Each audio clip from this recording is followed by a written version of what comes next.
Ceci est un appel au calme. Le monde s'agite, détendons-nous.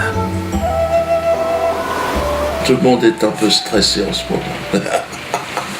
Ne cédons pas à la haine et à la violence, comme nous le suggère le très belliqueux Arnaud Klarsfeld.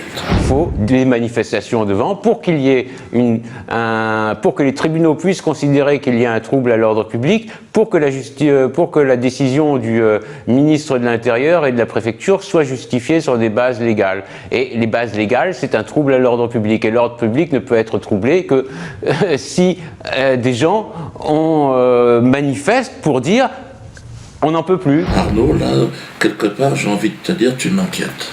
Tu m'inquiètes à jouer les gros bras, à faire le mec, le casseur. Non, sois prudent, parce que on n'est pas en Israël, t'es plus en train de faire ton service militaire.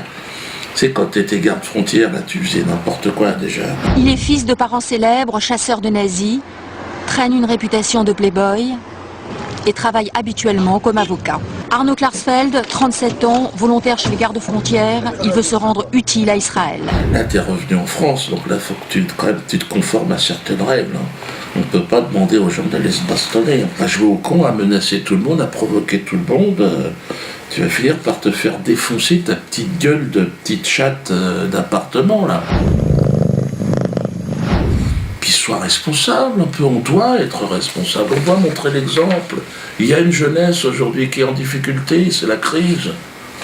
Nous devons, nous, maintenant, prôner l'apaisement, la sérénité entre les communautés.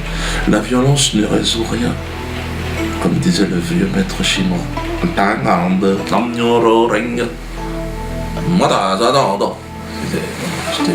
petit peu développé. Si tu veux débattre avec moi, Nono, moi je veux bien, je suis ouvert en plus au débat. Pourquoi on ne parlerait pas?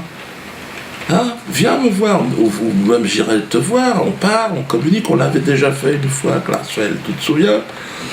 Là, on peut parler de chambre à gaz. Apparemment, tu as envie de parler de chambre à gaz. Parlons-en. Bon, je ne suis pas sûr d'être très précis là-dessus. Hein. Il y a Robert autrement. Robert Forisson, si tu veux, lui, je peux lui demander de te donner son contact. Mais bon, là, je sais pas si...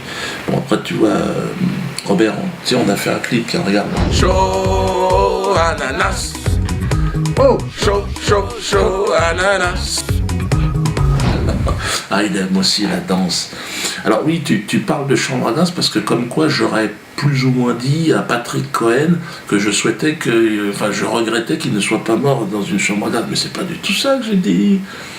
Ah, il y a méprise, les gars, là. Patrick Cohen a fait une liste noire de personnes que l'on ne doit pas interviewer dans les médias. Quand je pense à ça, c'est dommage qu'ils aient arrêté les chambres à gaz. Ils ont monté ça, ils ont juste sorti un petit bout, mais t'as pas... Mais non, c'est pas ça. Patrick Cohen a dit que j'avais un cerveau malade. Écoute-le. Est-ce que vous continuerez d'inviter Tariq Ramadan, Dieudonné, Alain Soral, Marc-Édouard Nab? On a une responsabilité quand on anime une émission de débat public, on a une responsabilité, par exemple, de ne pas propager les thèses complotistes, de ne pas donner la parole à des cerveaux malades, parce que dans les gens que j'ai cités, je pense qu'il y a des cerveaux malades. Tu comprends? Donc moi sur scène, je m'interroge, je dis ben ouais, dis donc, comment ça j'ai un cerveau malade? Et le procureur, il poursuit pas là? Alors à moins que Patrick Cohen soit neurologue en fin d'après-midi, mais là on n'est pas au courant de ça, nous. J'ai un cerveau malade, je t'emmerde, attends. Alors j'ai dit, bon voyons, les chambres à gaz, dommage. Ah mais c'est normal, puisqu'il dit que j'ai un cerveau malade, réfléchis. Alors toi tu prends cette phrase sortie d'un contexte humoristique où les gens se pissent dessus, ils se marrent. Dis donc continue. Et puis toi tu dis, ah non regarde les chambres. Mais non, ça fait un bout de temps qu'ils en veulent à mon cerveau, tu sais. Grosso modo, je suis un singe, c'est ça qu'ils prétendent. J'ai quand même le droit de m'exprimer. De toute façon, s'il y avait un procès sur ce truc-là de Patrick Cohen, je serais partie civile, moi. Mais oui, dis donc, parce que c'est sur les bases d'une émission qui a volé des images de mon spectacle. Donc, quoi qu'il arrive, je suis là. Allez-y. Je suis partie civile dans cette affaire. Et je vais gagner. Hein.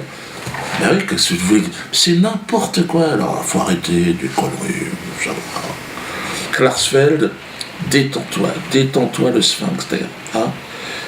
Ton père chassait les nazis, toi, mais là, moi je suis pas un nazi, Klarsfeld, regarde ma gueule.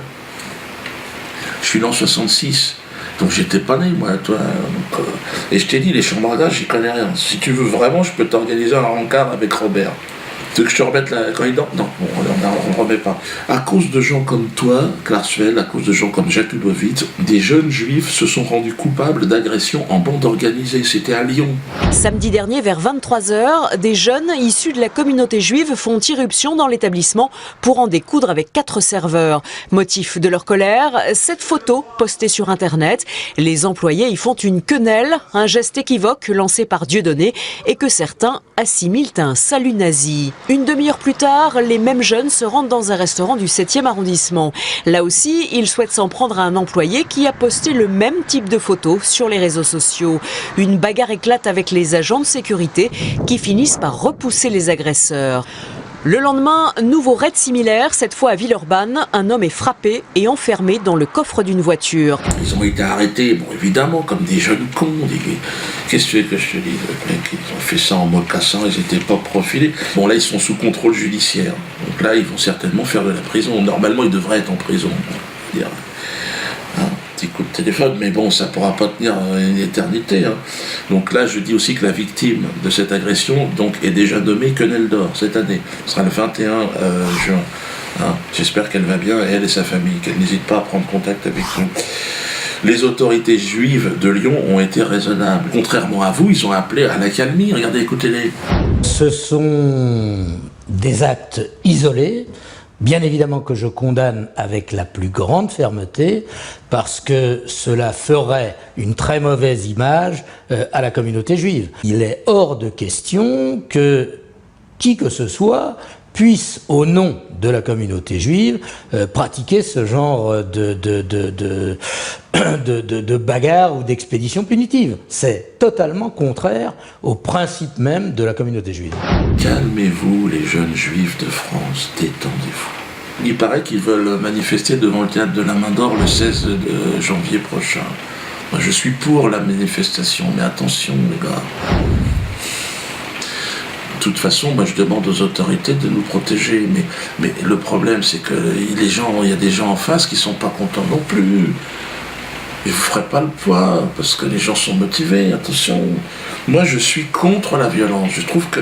Et je ne suis pas antisémite si c'est ça qui vous fait peur, non. Ah, vous pensez que... Non, il y a un malentendu, voilà, il y a un malentendu. Non, je suis pas antisémite. Là, je fais ce que je veux quand même. Je vous le dis, je n'ai pas le temps, et puis non, je n'ai pas cette idée-là. Je ne dis pas que je ne le serai jamais.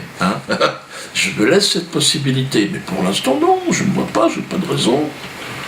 Je n'ai pas à choisir entre les juifs et les nazis. Je suis neutre dans cette affaire. J'étais pas né en 1900, machin. Moi, je suis né en 66, donc qu'est-ce qui s'est passé, moi? Qui a provoqué qui a volé qui? J'ai ma petite idée, mais enfin... Alors, calmons-nous, calmez-vous. En ce moment, tout le monde s'énerve. Évidemment, Manuel Valls met de l'huile sur le feu. Dans un communiqué, Manuel Valls dit étudier la possibilité d'empêcher ces réunions publiques, qui contribuent selon lui à chaque nouvelle représentation à accroître les risques de troubles à l'ordre public.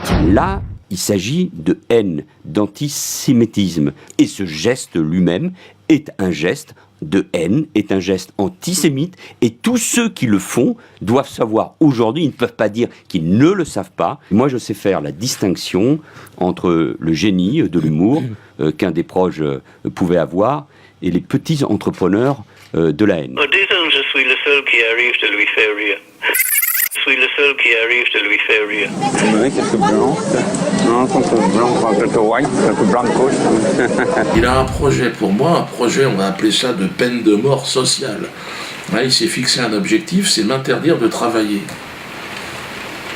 Alors, d'un côté, les associations de la pleurniche me font condamner à des lourdes sanctions, et de l'autre côté, on m'empêche de travailler. Merde, qu'est-ce que je dois faire? Je dois rester chez moi, écouter mes petits « papa, viens manger !» Ben, j'en ai 9 des gosses, moi. Ben oui, on fait comment? Oui, 9, parce que... ouais. Manu, arrête. Pars en vacances, t'as plus le niveau, là. Tu fais n'importe quoi. La seule façon d'interdire mes spectacles, il n'y en a qu'une dans un état de droit, c'est de faire une loi. une loi, alors qui m'interdirait pas moi personnellement, c'est pas possible, mais une loi qui interdit le sarcasme, l'outrance, l'ironie sur des sujets comme les crimes contre l'humanité, ou des choses comme ça. Enfin bon, on trouverait bien un petit truc. Il y a déjà la loi Guesso, faut essayer d'adapter ça, faut essayer de se bouger le cul, les gars, ça peut pas se faire comme ça, Manu. Là, tu fais n'importe quoi. Alors, je sais que tu veux être président, et que tu veux plaire aux banquiers pour qu'ils te filent un peu de pognon et qu'ils te mettent la couronne sur la tête, mais essaye de faire ça proprement. Ce qui est étrange, évidemment, c'est que sur certains sujets, ça restera open bar. Et ça l'est. D'ailleurs, regardez sur la traite des Noirs, comment ça se passe. Alors, il y a le film, évidemment, Casse Départ, là. Oh non, mais ces nègres, ils ont des pieds à la place des mains. Et des mains à la place des pieds. Comme tous les singes, madame. C'est pas possible. Dans quel monde vivons-nous? Pire encore, François Hollande, premier président en exercice, elle a ramené sur la traite des Noirs, putain. On lui avait rien demandé au mec. Puis il a levé la main, bon, j'ai une idée par rapport aux négros, tout ça, il n'y aura pas de réparation. Oh, merde. L'histoire n'est pas monnayable. C'est en substance ce qu'a déclaré François Hollande à l'occasion de la journée de l'abolition de l'esclavage. Une réponse ferme adressée au Conseil représentatif des associations noires qui demande des compensations financières et qui vient d'attaquer en justice la Caisse des dépôts pour avoir profité de la traite négrière. Il faut surtout pas enlever le rire parce que c'est la soupape dans une société qui est en crise.